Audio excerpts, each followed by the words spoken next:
আচ্ছা, আজকে লাউ রান্না করবো। লাউগুলো এত সুন্দর করছি একদম।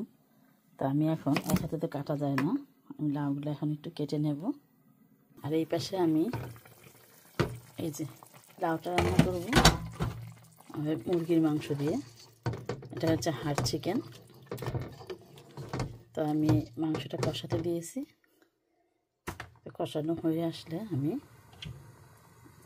লাউটা কেটে দিয়ে দেব।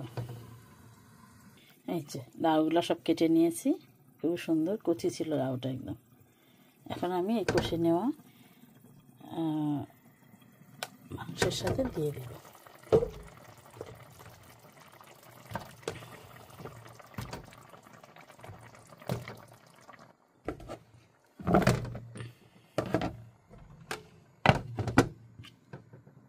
এই যে একবার নেড়ে দিচ্ছি, নাড়া দিয়ে দিচ্ছি ভালোভাবে, কারণ একটু নাড়া না দিলে আবার দেখা যাবে উপরেরটা শক্ত থাকবে নাকি, এই জন্য একটু নাড়া টাড়া দিয়ে দিলাম। কোনো পানি দেওয়া লাগবে না, লাউয়েরই পানি উঠবে। ফিরে আসলাম অনেকক্ষণ পর। এই যে আর সবশেষে আমার বানিয়ে রাখা একটু গরম মশলা,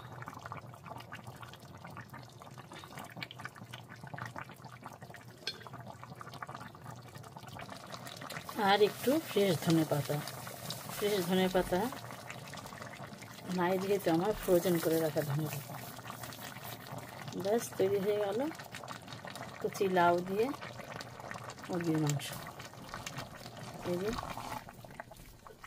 আর এটা কিন্তু সাদা ভাত দিয়ে খুবই টেস্ট। ওকে, আজ এই পর্যন্তই। আল্লাহ হাফেজ।